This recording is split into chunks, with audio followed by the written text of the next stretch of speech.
आमदार अमित देशमुख यांच्या प्रचारार्थ लातूर शहरातील गंजगोलाई येथे सभेचे आयोजन करण्यात आले। यावेळी नाना पटोले यांनी विरोधकांवर कडाडून टीका केली आहे। पुढे ते म्हणाले, अमित देशमुख महाराष्ट्राचे उभरते नेतृत्व आहे। नेतृत्वाला रोखण्यासाठी भाजपने आखलेले विभाजनाचे षडयंत्र उधळून लावा। या ठिकाणी मोठ्या प्रमाणात नागरिक उपस्थित होते।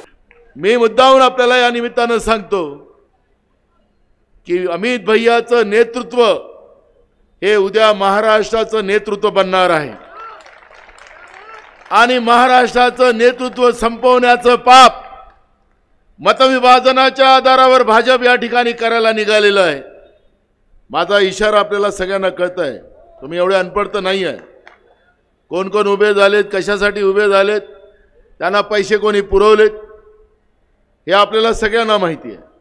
आणि म्हणून मला एक वचन आपण दिलं पाहिजे लातूरवासियांनी की आम्ही मतविभाजन होऊ देणार नाही आणि लाखोच्या मतानं आम्ही अमित भैयाला या मतदारसंघातून निवडून आणू, या पद्धतीचं वचन मला आपण दिलं पाहिजे। महाराष्ट्र T24 साठी सलीम शेख यांची रिपोर्ट।